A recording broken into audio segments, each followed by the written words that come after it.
Ce document est produit par l'Université Joseph Fourier Grenoble 1 en collaboration avec la région Rhône-Alpes et l'Université numérique francophone des sciences de la santé et du sport. Nous allons maintenant aborder le noyau et les réactions nucléaires. C'est-à-dire que dans ce chapitre, nous allons nous intéresser à la description de la matière sous sa forme la plus élémentaire, c'est-à-dire sous la forme des atomes et même en dessous des noyaux et des électrons. Les deux premiers paragraphes de ce chapitre présentent les expériences et le développement des idées qui ont permis d'aboutir à la description élémentaire de la matière et à la notion d'atome et de ses constituants.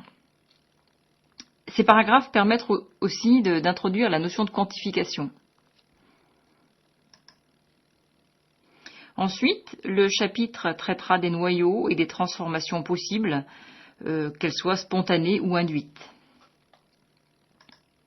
Nous suivrons donc le plan suivant. Donc, après des généralités, nous passerons à la description atomique pour en venir à la structure du noyau. Ensuite, nous aborderons les désintégrations radioactives, suivies par les réactions nucléaires induites, et nous verrons les lois de décroissance radioactive.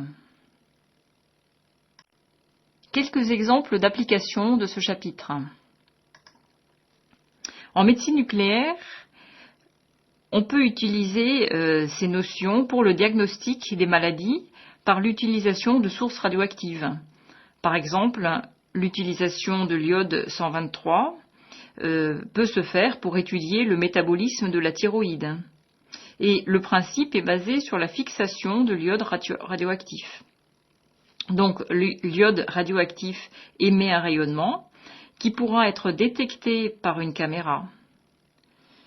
Les propriétés de fixation de l'iode par la glande thyroïdienne sont altérées en cas de dysfonctionnement. Et donc, on peut suivre ce dysfonctionnement. Autre exemple d'application, en radiothérapie. À nouveau, dans le cas de cancer de la thyroïde, on peut utiliser cette fois-ci l'iode 131 pour détruire des cellules thyroïdiennes. Et finalement, un troisième exemple d'intérêt de ce cours, en cas d'accident nucléaire, l'iode 131 pourrait venir se fixer à la thyroïde, mais cette fois-ci de façon non contrôlée par rapport à l'exemple précédent, donc pourrait avoir un effet néfaste, et donc il faut une prise d'iode non radioactif pour saturer les sites de fixation et éviter que l'iode radioactif ou bien un autre élément radioactif ne se fixe. Et donc, à travers ces exemples, vous comprenez que c'est intéressant de comprendre la propriété ou les propriétés de ces noyaux.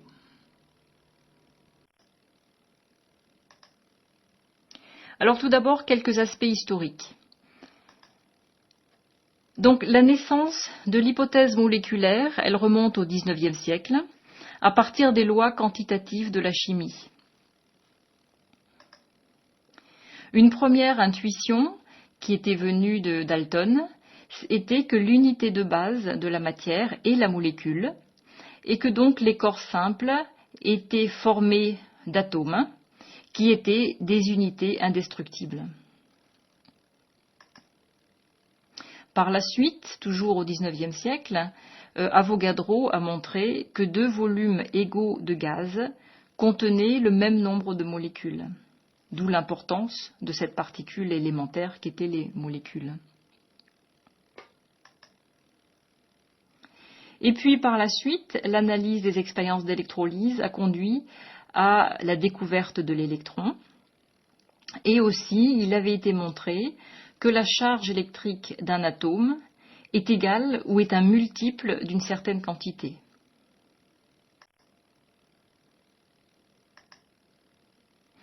Plus tard, on est arrivé à montrer la masse de l'électron, et ça c'était en 1897. Et ensuite, Wiechert a montré que la masse de l'électron était 2000 fois plus petite que la masse de l'atome d'hydrogène. Et donc, on arrive à une description de l'atome en montrant qu'il était fait d'un noyau qui avait une charge positive et d'électrons qui avaient des charges négatives. Et tous ces progrès sur les connaissances sur l'atome ont conduit à la définition du numéro atomique Z de chaque atome, et ça on reviendra sur ce numéro Z plus tard, et a conduit à la classification de Mendeleïev. Alors, comment a été fait cet atome? Donc les premières descriptions un peu plus détaillées ont été faites par Bohr, et donc c'est l'atome de Bohr qui venait de l'observation de spectres atomiques. Et à la fin du XIXe siècle, le développement des spectroscopies est en plein essor. Et en particulier, on avait mis en place des expériences dans lesquelles on enfermait un gaz dans un tube, on provoquait une décharge électrique dans ce tube, qui avait pour effet d'exciter le gaz, et on constatait que ce gaz émettait des rayonnements. On pouvait donc analyser le spectre d'émission et montrer qu'il était fait de raies spectrales de longueur d'onde bien définies. Par exemple, l'atome d'hydrogène avait une série de raies de couleurs. Alors on dit de couleurs parce qu'une couleur correspond à une longueur d'onde lorsqu'on parle du visible. Cette série avait été appelée la série de Balmer. Et l'observation expérimentale de ces raies avait montré que la longueur d'onde de chaque raie pouvait s'écrire sous la forme lambda égale à lambda 0 fois un nombre entier n au carré, le tout divisé par n au carré moins 4. Et cette règle était vraie pour n supérieur à 2 et une longueur d'onde lambda 0 égale à 0,3650 micromètres.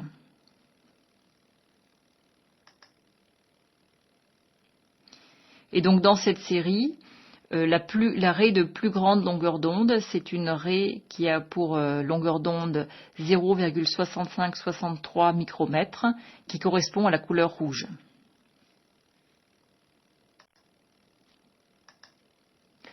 Donc à partir de ces données quantitatives, donc les mesures des longueurs d'onde, Bohr a élaboré un modèle. Alors ce modèle consistait à admettre un modèle planétaire. Alors si on prend un modèle planétaire, alors pour l'atome d'hydrogène, on aurait un électron qui gravite en orbite autour du noyau. L'électron serait accéléré et émettrait en permanence un rayonnement. Alors ce modèle a un inconvénient majeur, c'est qu'en émettant ce rayonnement, forcément l'électron perdrait de l'énergie et inexorablement l'électron collapserait sur le noyau. D'où Bohr a émis une hypothèse un peu différente. Il a postulé que l'électron gravite sur des orbites stables et durables bien définies et que l'apport d'énergie, donc l'excitation de l'atome, permet de passer l'électron d'une orbite à une orbite plus éloignée. Inversement, le retour de cet électron à une orbite d'énergie plus faible s'accompagne d'un rayonnement pour restituer l'énergie excédentaire.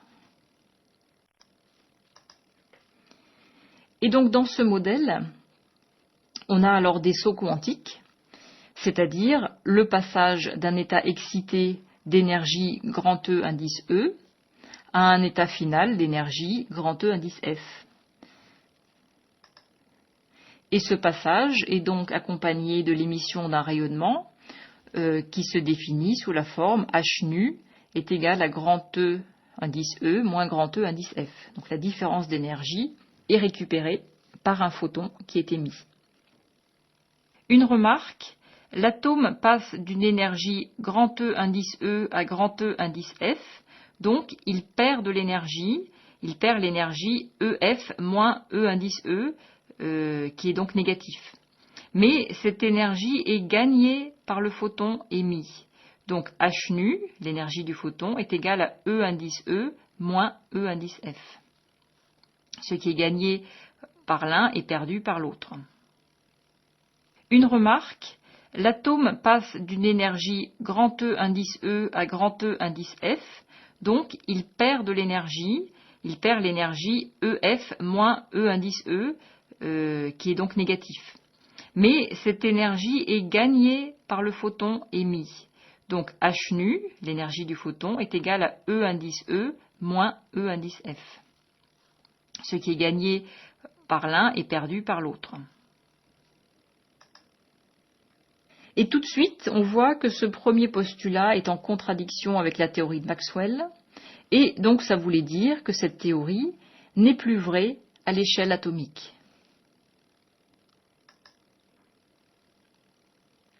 Alors en fait, de façon historique, une relation du type énergie E est égale à n fois h nu avait déjà été introduite dans la théorie du corps noir par Planck.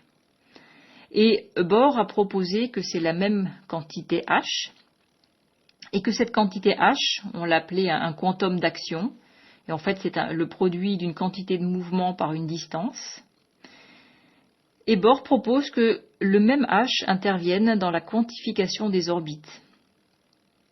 Et donc on pouvait écrire que la quantité de mouvement de l'électron, qui est P indice E, fois la distance parcourue sur l'orbite, c'est-à-dire 2π r indice n, donc Rn étant le rayon de l'orbite considérée. Donc ça c'est aussi égal à m E fois Vn fois 2π Rn, puisque la quantité de mouvement P est égale au produit de la masse par la vitesse.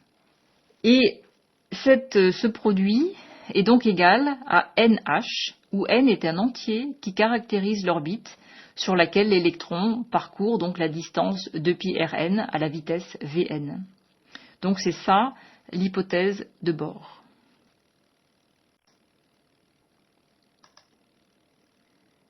Alors on arrive ainsi au deuxième postulat de Bohr, qui est la quantification du moment cinétique. Alors le moment cinétique, c'est L, grand L indice n, c'est le produit de la quantité de mouvement P par le rayon, c'est-à-dire c'est m E Vn fois Rn. Et cette quantification conduit à écrire que ce moment cinétique est égal à n fois h sur 2π. Et on a noté ça n fois h bar, où h bar est tout simplement égal à h divisé par 2π. Alors si on considère un cas simple, un atome hydrogénoïde, c'est-à-dire c'est un atome pour lequel on a un seul électron, donc de charge moins E, autour d'un noyau de charge plus Z fois E. Pour cet atome, on peut écrire la relation fondamentale de la dynamique et écrire que la somme des forces est égale à m gamma. Or, les forces qui lient l'électron au noyau, c'est uniquement la force électrostatique. Elle s'écrit 1 sur 4π epsilon 0 fois ZE au carré sur R2. Et donc cette force électrostatique est égale à m gamma, c'est-à-dire à m V2 sur R, puisque le mouvement est un mouvement circulaire. Donc gamma, c'est V2 sur R. Et donc de cette relation fondamentale de la dynamique, on en déduit que m sur 4π epsilon 0 fois ZE au carré est égal à m2 V2 R. On arrive ainsi au deuxième postulat de Bohr, qui donne le rayon de l'orbite Rn. Rn est égal à n au carré fois 4π epsilon 0 sur ZE au carré, le tout multiplié par h bar au carré sur m. On peut aussi s'intéresser à l'énergie de l'électron sur une orbite. Et donc l'énergie, par définition, c'est la somme de l'énergie cinétique et de l'énergie potentielle. C'est-à-dire, l'énergie cinétique, c'est 1/2 de mv2. Et l'énergie potentielle, c'est l'énergie potentielle électrostatique, c'est-à-dire c'est 1 sur 4π epsilon 0 fois moins Z fois E au carré sur R.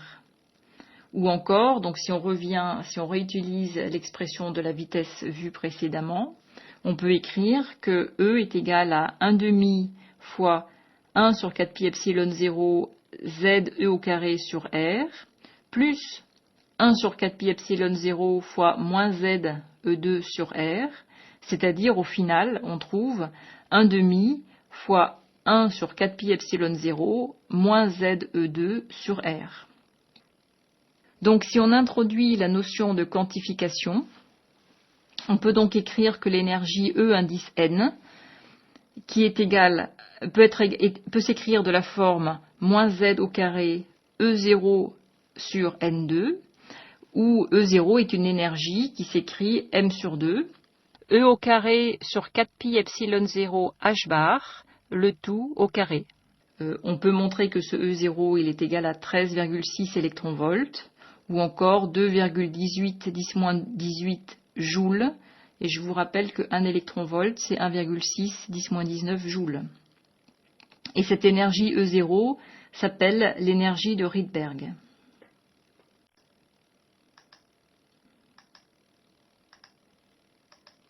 Donc on voit que cette théorie conduit à des orbites électroniques d'énergie variant comme l'inverse du carré des nombres entiers n.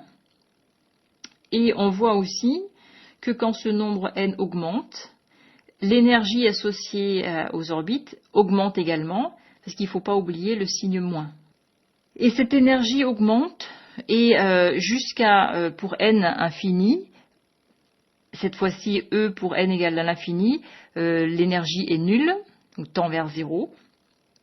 Et ça correspond à la situation où l'électron est libre. Donc il est complètement indépendant du noyau. On voit aussi sur le schéma à droite, plus le nombre n est grand, plus les niveaux d'énergie sont resserrés. Alors on voit aussi que le rayon des orbites varie avec n au carré, et donc on peut poser que R indice n, donc le rayon de l'orbite n, s'écrit sous la forme n au carré fois A0 sur grand Z, avec A0 est égal à 4pi epsilon 0 sur E au carré fois H bar au carré sur M. Et cette constante A0 qu'on voit apparaître, c'est le rayon fondamental de l'atome d'hydrogène. Donc celui qui correspond à grand Z égale à 1 et à N égale à 1. Et la valeur de ce rayon, c'est A0 égale à 0,53 angstrom.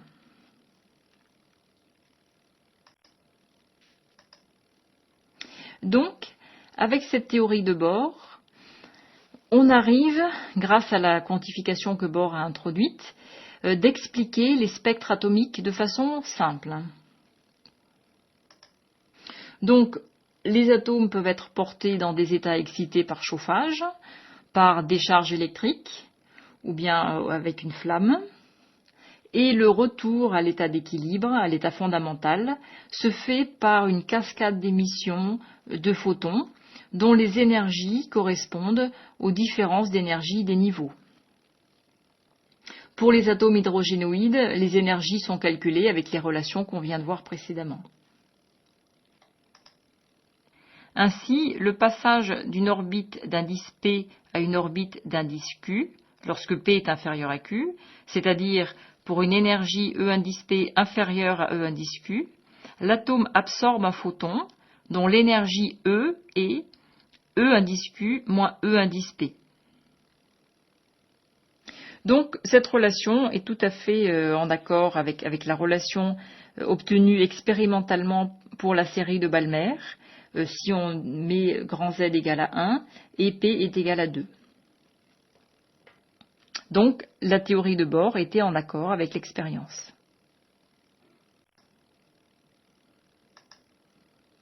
Alors de façon plus générale, si on regarde le spectre de l'atome d'hydrogène, il n'y a pas seulement la série de Balmer que vous voyez apparaître au milieu de la figure, il y en a d'autres séries, il y a la série de Lyman et la série de Paschen.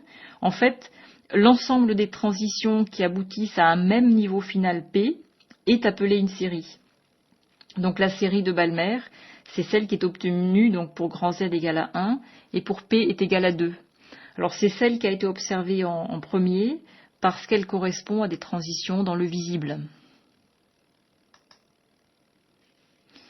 Donc remarque au passage, le peuplement des niveaux excités se fait par absorption d'un photon qui a exactement l'énergie qui sépare les deux niveaux. Maintenant, si on envoie une énergie supérieure, il est aussi possible d'arracher l'électron de l'atome. Alors à ce moment-là, on fait un phénomène d'ionisation et on retrouve un peu ce qui se passe dans l'effet photoélectrique. Alors un exemple de spectre atomique, c'est la production des rayons X.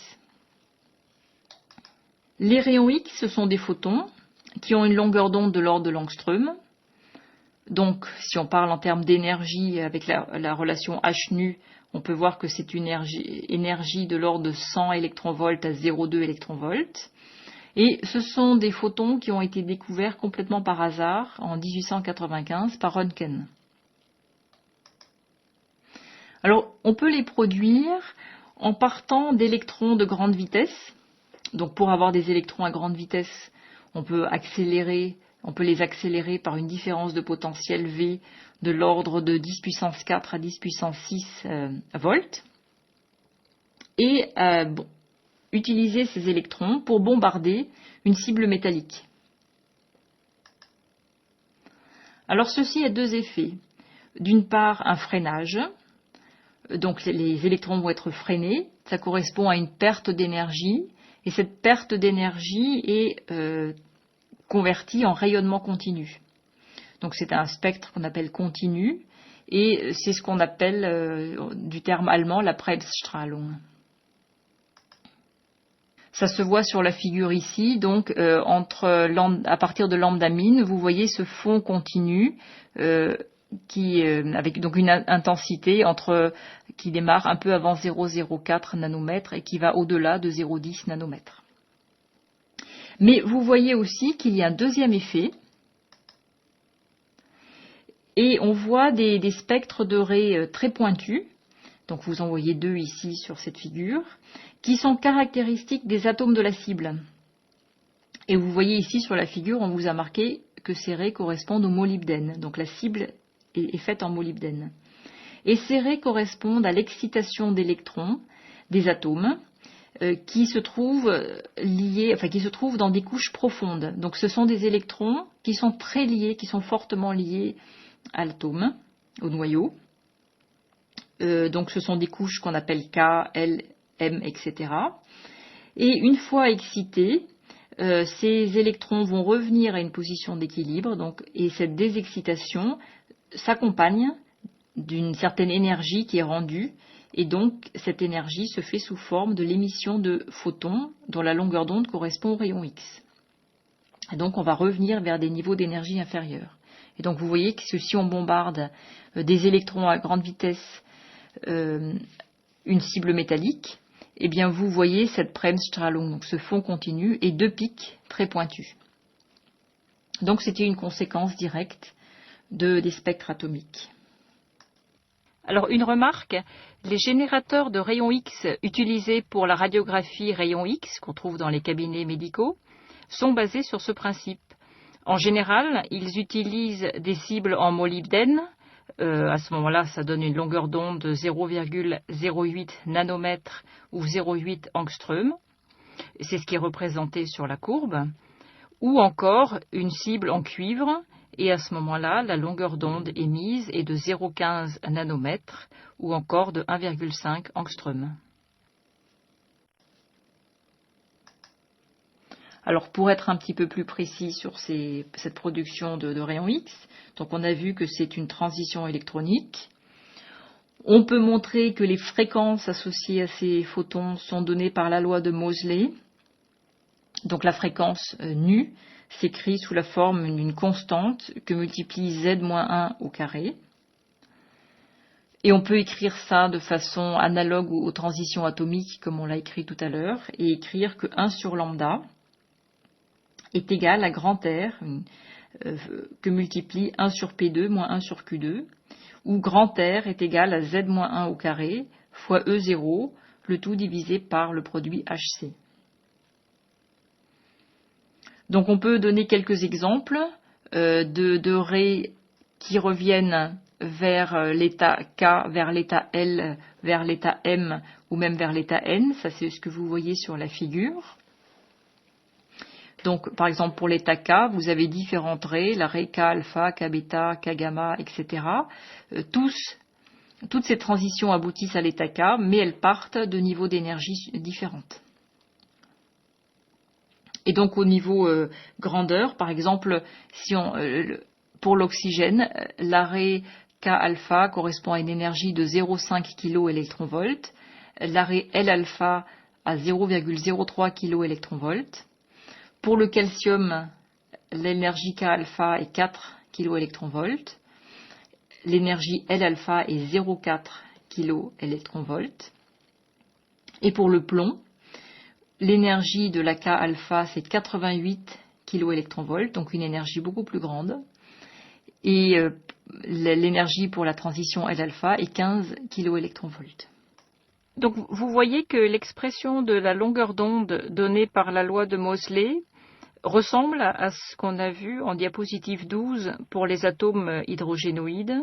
Donc on peut dire que c'est une sorte de généralisation de la loi expérimentale vue pour les atomes hydrogénoïdes. Alors venons maintenant de façon plus précise à la structure du noyau. Donc je vous rappelle la constitution de l'atome. Tout d'abord, l'atome est neutre.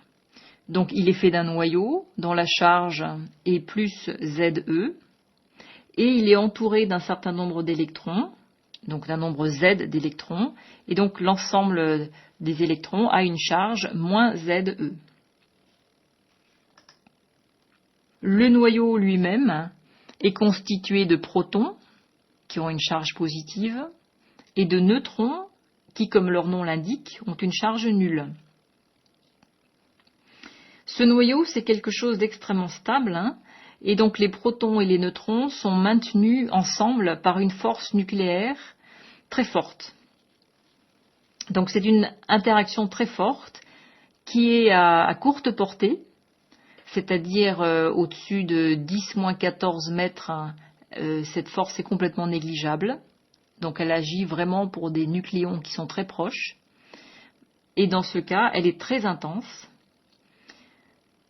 Par exemple, si on prend deux protons qui sont distants dans le noyau de 1,7 10-15 mètres, eh bien ces deux protons, entre eux, sont soumis à une force nucléaire qui est 100 fois la force de répulsion électrostatique. Donc même si ces deux protons ont tous les deux une charge positive, théoriquement cette force électrostatique devrait faire qu'ils s'éloignent, eh bien la force nucléaire est bien supérieure à ça. Et donc va être responsable de la cohésion du noyau. Donc on peut donner quelques données quantitatives sur ces éléments, donc sur les protons, les neutrons et les électrons. Ils ont une masse, ils ont une charge. Donc la masse du proton et la masse du neutron sont voisines. Donc vous voyez que le proton a une masse de 1,6725 10-27 kg, alors que le neutron c'est 1,6749 10-27 kg. L'électron, on l'a déjà dit, a une masse plus petite et elle est approximativement égale à 9,11 10-31 kg. Et pour les charges, donc le proton a une charge positive, 1,6 10-19 coulombs. L'électron a une charge négative qui est moins 1,6 10-19 coulombs, alors que le neutron a une charge nulle. Et pour donner une idée aussi quantitative sur les nucléons, c'est-à-dire nucléons, c'est les protons et les neutrons, si on prend un ensemble de 6 10 puissance 23 nucléons, ça représente une masse d'environ 1 gramme. Alors on peut considérer qu'un noyau est à peu près sphérique, et son rayon s'écrirait sous la forme R est égal à R0, que multiplie A à la puissance 1 tiers. Et dans cette relation, R0, c'est un rayon qui vaut 1,2 10-15 mètres, ou encore 1,2 femtomètre. Le femtomètre, c'est 10-15 mètres. Et A représente le nombre de nucléons. Donc ce rayon est proportionnel au nombre de nucléons à la puissance 1 tiers. Alors pour donner une idée de l'échelle des grandeurs, vous voyez ce petit schéma ici qui vous donne une taille typique de noyau, c'est 10-14 mètres. et une taille typique d'atome avec tous les électrons qui gravitent autour, qui est de 10-10 mètres.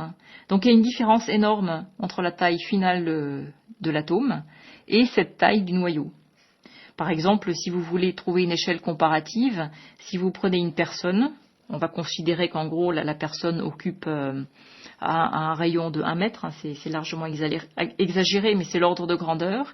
Eh bien, l'équivalent, les électrons qui graviteraient autour de cette personne pourraient aller jusqu'à 10 km autour de la personne. Donc ça vous donne une idée de la condensation de ce noyau par rapport à l'ensemble de l'atome.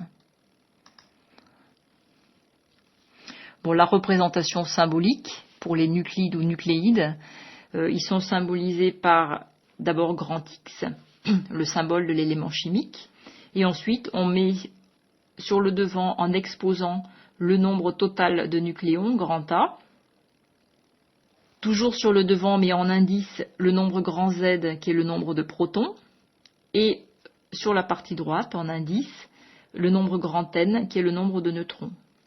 Et donc le nombre total de nucléons, grand A, c'est la somme grand Z plus grand N. Donc par exemple, pour le xénon, on aura le xénon 133, 54, 79. Ou encore, on pourra avoir le xénon 133, 54. Et donc ça sera une forme simplifiée d'écriture. On oubliera le nombre de neutrons. Puisque par défaut, si on a le nombre grand A et le nombre grand Z, on est capable d'en déduire le nombre grand N. Alors une remarque, la masse M du noyau d'un atome de masse grand M, ça va être petit m égale à grand M moins la masse des électrons. Et cette masse s'exprime en unité de masse atomique qu'on note U. Et une unité de masse atomique est définie comme étant 1/12e de la masse de l'atome C12. C'est-à-dire, ça vaut, donc l'atome de carbone C12, donc une unité de masse atomique est égale à 1,66056 10-27 kg.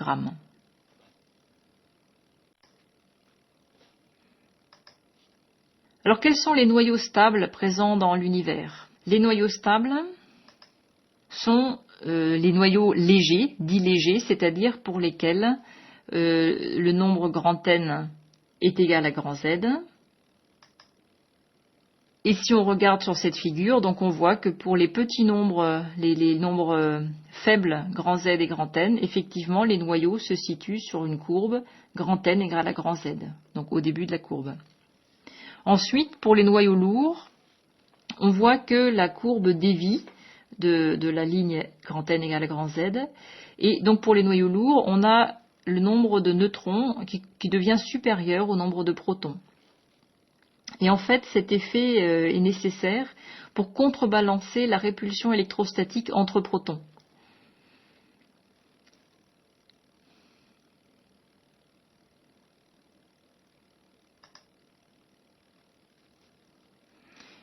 Donc ce grand N supérieur à grand Z pour les atomes plus lourds est indispensable pour maintenir la stabilité des noyaux.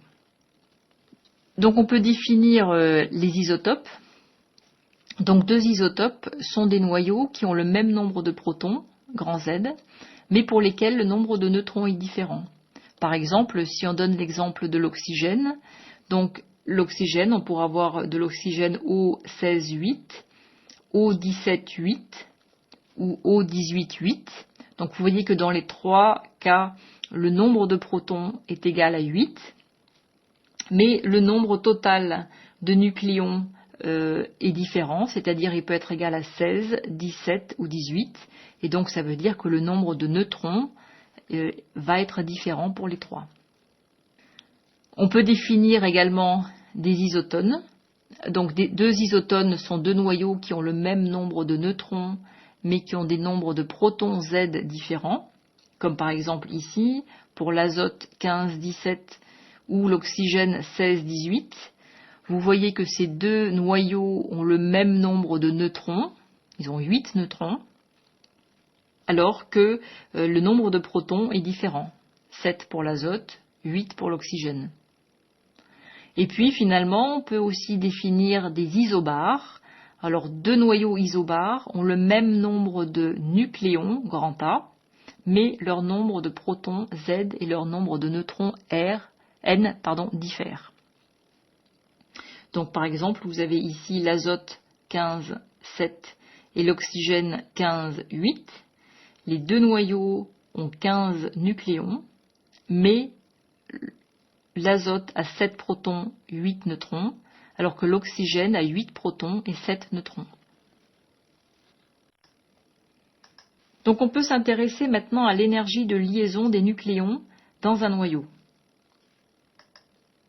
Donc par définition, cette énergie, c'est l'énergie qu'il faudra fournir pour séparer les différents nucléons constituant le noyau.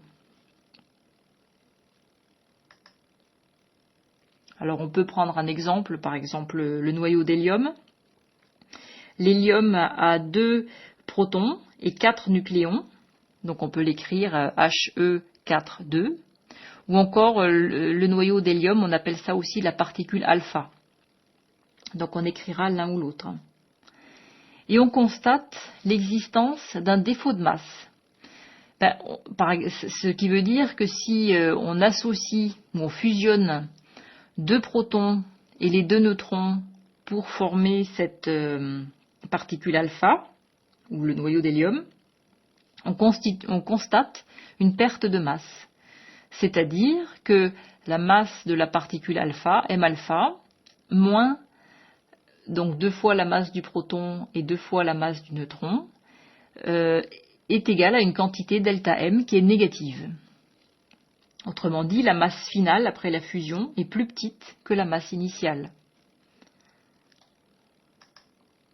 Et en fait, à ce défaut de masse, delta M, est associée une variation d'énergie, delta E, du système, qui est donnée par la relation d'équivalence d'Einstein, qui donne l'énergie E, qui est égale à mc2, et donc la variation d'énergie, delta E, est égale à delta M C2. Et donc en conséquence, la synthèse d'une particule alpha, ou donc d'un noyau d'hélium, mène à ce défaut de masse, delta M, donc à une différence d'énergie, delta E, qui est négative, et ce qui veut dire que l'état final est plus stable. Donc la valeur absolue de ce delta E est tout simplement l'énergie de liaison W décomposant du noyau, c'est-à-dire c'est l'énergie fournie par le système lors de la fusion. Alors dans le cas du noyau d'hélium, cette énergie W, c'est de l'ordre de 28 mégaélectronvolts. Inversement, si maintenant on voulait dissocier une particule alpha, eh bien cette opération nécessiterait de l'énergie. Alors revenons maintenant à la masse du noyau en équivalent énergie. Donc on a vu cette relation entre masse et énergie qui résulte de la relation d'Einstein. Donc la masse M du noyau X à Z peut s'écrire en équivalent énergie sous la forme mxc2 est égal à grand Z fois la masse du proton Mp c au carré plus grand N fois la masse d'un neutron c au carré moins cette énergie de liaison W. Et on peut alors vérifier que si on prend la vitesse de la lumière grand C est égale à 2,997925 10 puissance 8 mètres par seconde, on peut montrer que le produit UC2, donc je vous rappelle U c'est l'unité de masse atomique, est égal à 931,5 mégaélectronvolts. Donc je vous laisse vérifier cette relation. Alors petite remarque, à partir de cette énergie de liaison W, on peut définir l'énergie moyenne par nucléon dans un noyau donné. Tout simplement, c'est donc cette quantité grand B, c'est l'énergie de liaison W divisée par le nombre total de nucléons grand A. Et donc sur la figure, vous avez ce nombre B porté en fonction du nombre de masse A. Et donc vous voyez cette courbe qui augmente pour arriver à une stabilité maximale, donc une énergie de liaison maximale aux alentours du calcium ou du fer ou du zinc. Et même remarque donc, cette énergie B, enfin ce nombre B plus exactement, est positif comme l'énergie de liaison W. Donc en moyenne, vous voyez que pour les atomes stables, donc à partir du haut de la courbe ici, l'énergie de liaison d'un nucléon dans un noyau est de l'ordre de 8 mégaélectronvolts.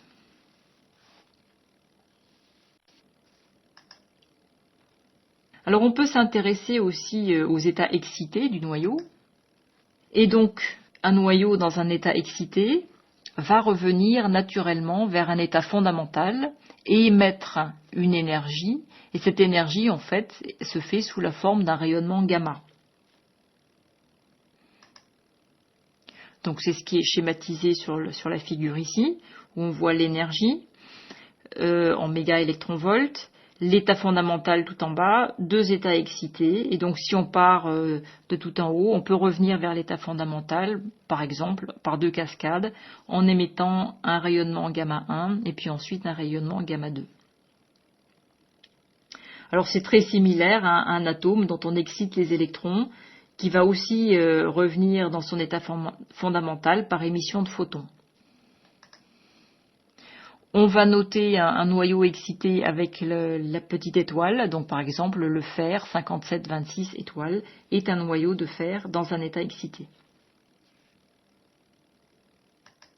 Alors une remarque, l'énergie de liaison des nucléons est plus faible que dans l'état fondamental, donc c'est assez logique, on a excité le noyau, donc les nucléons sont moins fortement tenus.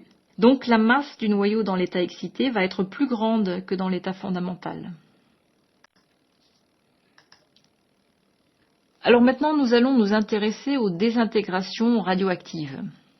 Et tout d'abord, on va s'intéresser aux transformations nucléaires spontanées.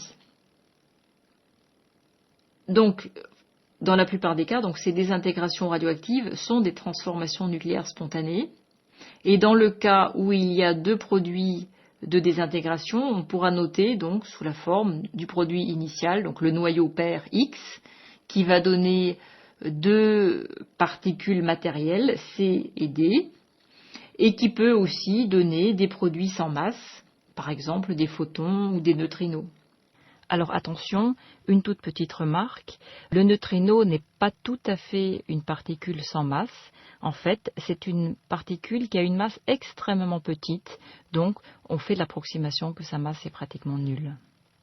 Et on constate qu'il y a différents types de transformations nucléaires spontanées. Par exemple, il existe la désintégration alpha, dans le cas où le noyau expulse une particule alpha. Donc ça peut s'écrire, donc un noyau caractérisé par X, donc avec grand Z proton, grand N neutron, donc grand A nucléon. Il expulse un alpha, donc il va donner lieu à un noyau fils qui va s'écrire grand Y, grand Z-2, grand N-2 et grand A-4, puisque deux protons et deux neutrons seront partis du côté de la particule alpha, donc Y forcément a 4 nucléons en moins.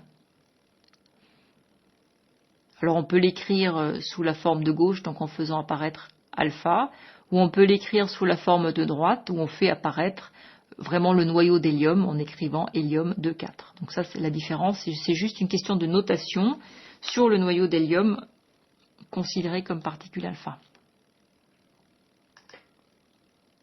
Alors on peut donner un exemple, la désintégration du radium, qui est le noyau pair, en radon, qui sera le noyau fils. Et il y a deux possibilités de transformation, représentées sur le schéma ici à gauche. Donc le radium 226-88 peut soit se transformer en radon directement, donc c'est le passage qui émet la particule alpha 1, et 95% des passages se font de façon directe, soit en passant par un état excité du radon. Donc il y a 5% de radium qui va passer par cette étape intermédiaire et émettre donc une particule alpha 2. Mais ensuite, puisqu'on est dans un état excité du radon, le noyau radon va revenir vers son état fondamental en émettant du rayonnement gamma. Et donc vous voyez au passage que le nombre total de nucléons du radium, qui était 226, est 222 pour le radon, donc 4 unités en moins, alors que les protons, donc qui étaient 88 pour le radium, deviennent 86 pour le radon. Un autre type de transformation nucléaire spontanée, c'est la désintégration β+. Alors lors de la désintégration β+, le noyau expulse un positron. Alors qu'est-ce que c'est qu'un positron? Un positron, c'est une particule de charge plus E et de même masse que l'électron. Donc c'est la même chose qu'un électron mais avec une charge positive. Donc dans ce cas-ci, la réaction, donc si X est le noyau pair, donc X, A, Z, N, va donner lieu à Y, Z-1, N plus 1, grand A, plus le positron, donc on note E+, et plus un neutrino. Alors si on regarde le bilan de cette opération, eh bien grand Z est passé à grand Z-1, donc on a perdu un proton, alors que grand N est passé à N plus 1, donc on a gagné un neutron. Donc on peut aussi résumer la réaction sous la forme d'un bilan qui s'écrit un proton, P, qui se transforme en neutron, N, plus un positron, plus un neutrino. Donc c'est une façon simplifiée d'écrire le bilan de la réaction.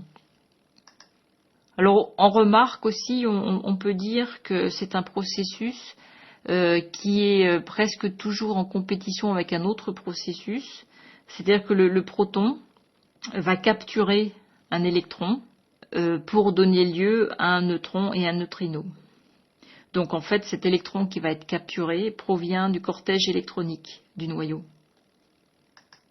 On peut donner un exemple de désintégration β+. Par exemple, le noyau de cuivre, 6229, se transforme en noyau de nickel, 6228, par cette émission de β+. Donc on voit que le nombre de nucléons reste constant, 62, alors qu'on a perdu un proton, donc qui est passé de 29 à 28.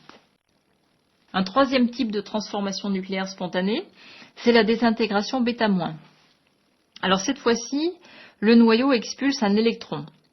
Donc ça revient en fait à la transformation d'un neutron du noyau en proton. Et cette transformation s'accompagne de l'émission d'un antineutrino, donc qui est une particule sans masse. Alors même remarque sur la diapo 22, l'antineutrino n'est pas vraiment une particule sans masse, mais c'est une particule dont la masse est extrêmement petite. Alors comment s'écrit cette transformation? Donc on part du noyau pair X, défini par A, Z et N, et elle donne lieu à un noyau fils Y avec un nombre de nucléons A, un nombre de protons Z plus 1 et de neutrons N-1, plus un électron, plus l'antineutrino. Et à nouveau, on peut résumer cette réaction par un bilan simple, en constatant que dans cette réaction, donc on a gagné un proton, puisqu'on est passé de Z à Z plus 1. On a perdu un neutron, on est passé de N à N-1. Et donc, globalement, on a transformé un neutron N en proton P, plus un électron et plus un antineutrino. Alors, un exemple de désintégration β-, on peut partir de l'or 198-79, qui se désintègre en mercure 198-80 avec une désintégration β-. Donc à nouveau, on a le nombre de nucléons total qui reste constant, 198, et le nombre de protons qui passe de 79 à 80. Alors un autre cas de transformation nucléaire spontanée, c'est la fission spontanée. Et ça arrive dans un cas particulier, ça arrive lorsque les noyaux sont très lourds. Très lourd, ça veut dire un nombre de nucléons total supérieur à 230 et un nombre de protons supérieur à 90. Et à ce moment-là, donc, on a toujours cette compétition entre les forces nucléaires attractives, donc qui attirent les protons entre eux, les neutrons et les protons ensemble, et les forces électrostatiques qui, elles, sont répulsives, puisque deux protons vont être répulsés par cette force électrostatique. Et si le nombre de protons et de nucléons est très grand, la compétition entre ces deux types de forces va devenir très importante, et ça va conduire à l'instabilité des noyaux. Et donc à ce moment-là, le noyau père va donner lieu à deux noyaux appelés fils, plus quelques neutrons. Et les noyaux fils sont eux-mêmes radioactifs et vont pouvoir émettre eux aussi des neutrons, des bêta-, car ils sont toujours trop riches en neutrons. Donc ça peut s'écrire sous la forme d'une première réaction de fission. Donc le noyau père grand X c'est défini par A, Z et N, qui se fissionnent en deux noyaux fils, F1 et F2. Donc F1 défini par A1, Z1, F2 défini par A2 et Z2, plus un certain nombre X de neutrons. Alors ces deux noyaux fils sont radioactifs ou sont excités, si vous voulez, donc on les a notés avec un étoile, et ils vont se transformer en noyaux R1 et R2 par émission de neutrons ou de bêta-, et donc on aura deux noyaux R1 définis par A1' et Z1', et R2 définis par A2' et Z2'. Donc les noyaux R1 et R2, on appelle ça les noyaux résiduels, c'est eux qui restent à la fin.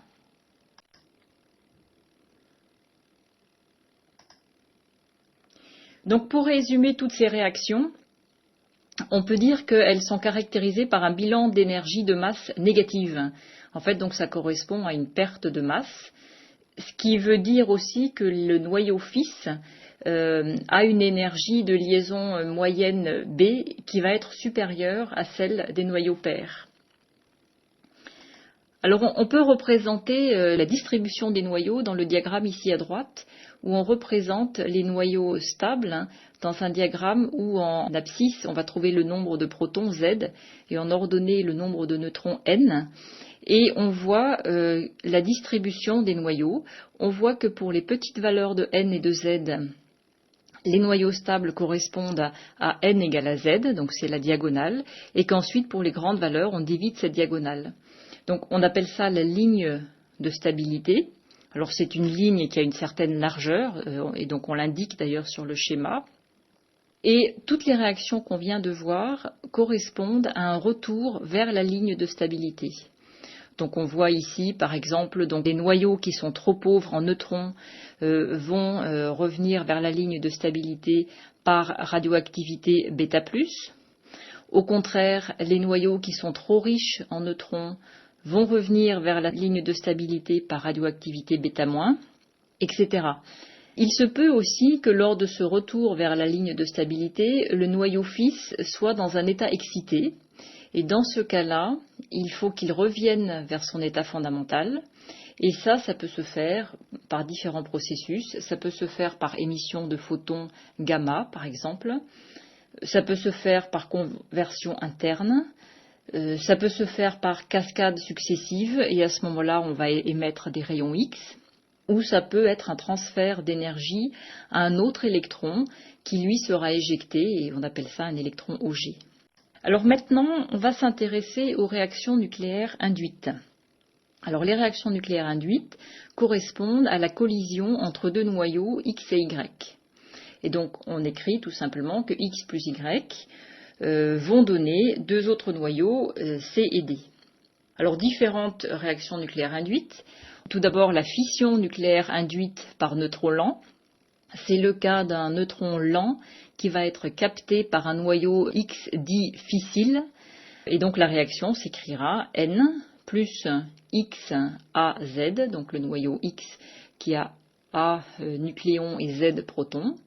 Et cette capture va se traduire par la formation de deux autres noyaux, F1 et F2. Donc F1 caractérisé par A1 et Z1, F2 caractérisé par A2 et Z2, plus un certain nombre de neutrons. Donc F1 et F2 vont emporter sous forme d'énergie cinétique la plupart de l'énergie de masse libérée par la fission du noyau X.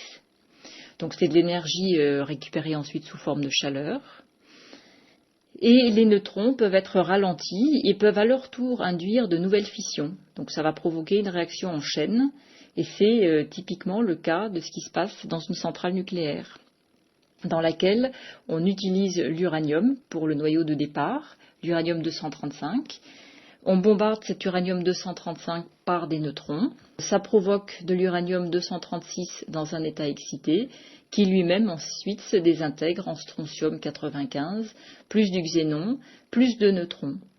Et cette réaction libère 183,7 mégaélectronvolts pour chaque fission d'uranium-236. Et donc vous voyez qu'il y a production de 2 neutrons, et ces neutrons, à leur tour, vont pouvoir exciter un uranium-235 et provoquer la fission de l'uranium-236.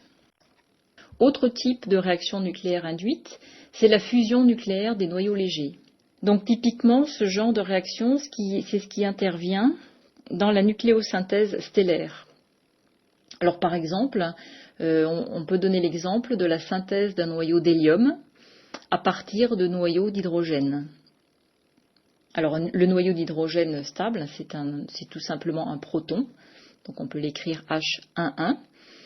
Et cette synthèse implique une chaîne de protons-protons, donc des collisions entre protons, qui vont libérer 24,7 mégaélectronvolts à chaque fois que sont brûlés 4 noyaux d'hydrogène. Alors cette réaction, typiquement, c'est le principe des futurs réacteurs à fusion. Pour que ça marche, il faut arriver à des températures très élevées, donc des températures de plusieurs centaines de millions de degrés, pour permettre aux 2 noyaux qui sont positifs de vaincre la répulsion électrostatique. Et c'est ça qui rend cette réaction si difficile. Et la réaction envisagée, c'est la collision de 2 noyaux d'hydrogène, un avec 2 nucléons au total, donc H21 plus H31, qui donnerait un noyau d'hélium H42 plus un neutron. Et cette réaction libère 17,59 mégaélectronvolts à chaque création de noyau d'hélium. Vous voyez ici différents isotopes de l'hydrogène, donc H11 qui est appelé aussi proton, ou c'est le noyau de l'hydrogène, H21 qui est l'isotope appelé deutérium, et H31 qui est l'isotope de l'hydrogène appelé tritium. Alors comme remarque, on peut voir que dans toutes les réactions ou désintégrations que nous venons de mentionner, les lois de conservation sont toujours vérifiées. Alors il s'agit de la conservation de l'énergie totale, il s'agit de la conservation de la charge électrique, et donc lorsqu'on a une réaction X plus Y donne C plus D, à ce moment-là, la somme des protons, donc de départ, Zx plus Zy, va être égale à la somme des protons à l'arrivée, donc Zc plus Zd. Il s'agit aussi de la conservation de la quantité de mouvement total, et également la conservation du nombre total de nucléons. Donc à nouveau, lorsqu'on a la réaction X plus Y donne C plus D, on aura AX plus AY, donc nombre initial de nucléons, est égal à AC plus AD, nombre final de nucléons. Alors on peut s'intéresser maintenant à la loi de décroissance radioactive. Et on va considérer qu'à l'instant T, le nombre d'une espèce donnée, c'est grand N, donc, qui dépend de T, donc grand N de T. Et on va s'intéresser à la variation de ce nombre en fonction du temps. Alors forcément, la variation qu'on va appeler dn de t pendant un court instant dt, elle va être proportionnelle au nombre initial, donc à n de t, mais elle va être aussi proportionnelle au temps considéré, à dt. Et on peut donc écrire que dn de t est égal à moins lambda grand N de t dt. Donc on traduit ici la proportionnalité. On met aussi un signe moins pour montrer qu'il y a une décroissance, un dn est négatif. Et donc lambda ici est une constante qu'on appelle la constante radioactive qui va dépendre de l'espèce considérée. C'est une constante qui a une unité, et c'est une constante dont l'unité est la seconde moins 1, puisque n est sans unité.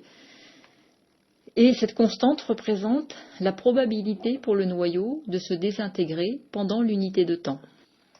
Donc si on intègre cette relation, on trouve que grand N de t est une exponentielle, donc elle s'écrit n0 exponentielle de moins lambda t, qu'on peut représenter ici donc comme une exponentielle décroissante en partant de n0, et lorsque le temps tend vers l'infini, l'exponentielle tend vers 0.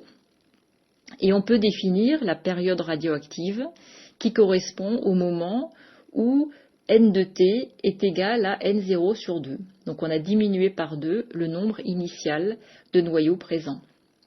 Et donc si on remplace ça dans l'équation, donc n0 sur 2 est égal à n0 exponentielle de moins lambda grand t. Donc grand t c'est cette période. Et on peut en extraire cette période grand t qui est égale donc à log de 2 sur lambda, ou encore à 0,693 sur lambda. Et donc on peut définir la vie moyenne, taux, qui est l'inverse de lambda. Alors sur le graphe, on vous a représenté un peu ce que représente la période, et donc vous voyez que à chaque période, on a divisé par 2 le nombre de noyaux. Donc au bout de grand T, on est à n0 sur 2, au bout de 2 grand T, ça sera n0 sur 4, au bout de 3 grand T, ça sera n0 sur 8, etc. On peut aussi définir l'activité de la source radioactive, qui sera tout simplement le nombre de désintégration que l'on aura par dt. Et donc l'activité, elle est reliée donc à de t, c'est tout simplement lambda grand N de t, ou encore donc A0 exponentielle de moins lambda t, où A0 est égal à lambda N0, et ça représente l'activité au temps t égale à 0. On peut représenter cette activité donc dans une échelle logarithmique que vous avez sur le graphe ici. Donc dans une échelle logarithmique, si on représente A de t sur A0, eh bien on part de 1 à l'instant t égale à 0 et on tend vers 0 à l'infini. Et donc au bout du temps grand T, qui est la période, on aura perdu la moitié de l'activité. Cette activité A s'exprime en becquerel, qui s'abrège BQ, qui est donc un nombre de désintégrations par seconde. Et une petite remarque en passant, il y a une ancienne unité qui est le curie, CI, qui représentait l'activité de 1 gramme de radium. Et donc 1 curie vaut 3,7 10 puissance 10 becquerel. Alors on peut donner des exemples. On peut considérer par exemple la production de l'isotope radioactif de l'iode, donc qui est I-12353, qui est un produit qui est utilisé en imagerie, qu'on peut obtenir à partir de 2 façons. La première à partir du bombardement du tellure 124-52 avec des protons. Et la deuxième à partir du bombardement de l'antimoine 121-51 par des particules alpha. Dans les deux cas, on a des neutrons comme sous-produit. La première réaction, donc à partir du tellure, s'écrit donc tellure 124-52 plus un proton, donne de l'iode 123-53 plus 2 neutrons. Et vous vérifiez au passage que le nombre de nucléons est conservé. Au départ, c'est 124 plus 1. Et à l'arrivée, c'est 123 plus 2 fois 1. Ainsi que le nombre de protons, qui est conservé aussi. Au départ, on a 52 plus 1, et à l'arrivée, on a 53 plus 0. La deuxième possibilité, qui est donc le bombardement de l'antimoine 121-51 par des particules alpha, donc des noyaux d'hélium, qui donne donc l'iode 123-53 plus de neutrons. Et à nouveau, on vérifie la conservation du nombre total de nucléons, initialement 121 plus 4, qui donne 123 plus 2 fois 1, et du nombre de protons, donc 51 plus 2, qui va donner 53 plus 0. Alors une fois qu'on a formé l'iode 123-53, à son tour, il va se désintégrer par capture électronique en tellure 123-52, avec une période de 13,3 heures, avec donc une réaction qu'on peut écrire I123-53 plus un électron. Alors si on respecte la même notation, l'électron, on peut le noter E moins 1 à la place du nombre de protons pour montrer qu'il y a une charge négative, et 0 puisqu'il n'y a pas de nucléon. Et ça va donner donc le tellure 123,52. Un deuxième exemple, on peut s'intéresser aux expériences faites par Pierre et Marie Curie, qui avaient extrait 200 grammes de radium pour leurs expériences. Et la question est, combien reste-t-il maintenant de ces 200 grammes de radium? Alors le radium a une constante radioactive lambda est égale à 1,36 10-11 secondes moins 1. De là, on peut en extraire la période, grand T, par log de 2 sur lambda. Et on trouve une période de 0,5 10 puissance 11 secondes. Et donc la quantité de radium qui existe maintenant, on utilise tout simplement, ou la masse de radium plus exactement, la relation m de t est égale à m0 exponentielle moins lambda t, sachant que le temps, c'est environ 100 ans, depuis les expériences de Pierre et Marie Curie. Et donc ça vous donne une masse actuelle, m de t égale à m initial, exponentielle moins 0,04, qui est un nombre petit. On peut utiliser l'approximation de exponentielle moins epsilon, qui est voisin de 1 moins epsilon lorsque epsilon est petit devant 1. Et donc m de t est égal à 200 fois 0,96, c'est-à-dire à 192 grammes. Maintenant, résumons les notions importantes vues dans ce chapitre. Nous avons vu la description et les caractéristiques des constituants de l'atome, c'est-à-dire charge, ordre de grandeur des masses et des dimensions. Nous avons vu le modèle de Bohr, le postulat de départ pour pouvoir élaborer ce modèle et les conséquences au niveau des niveaux d'énergie, et nous avons vu l'expression de ces énergies E en fonction du nombre n. Nous avons mentionné le principe de production des rayons X. Ensuite, nous avons vu la représentation des noyaux avec les nombres A, Z et N. Nous avons regardé la courbe de stabilité des noyaux et nous avons introduit l'énergie de liaison des nucléons et la notion de défaut de masse. Ensuite, nous avons vu différents types de désintégration nucléaire, d'abord spontanée et puis ensuite de réaction nucléaire induite. Et pour finir, nous avons vu la loi de décroissance radioactive. Donc nous avons défini les constantes associées à cette décroissance et nous avons défini l'activité d'une source et nous avons vu les unités associées.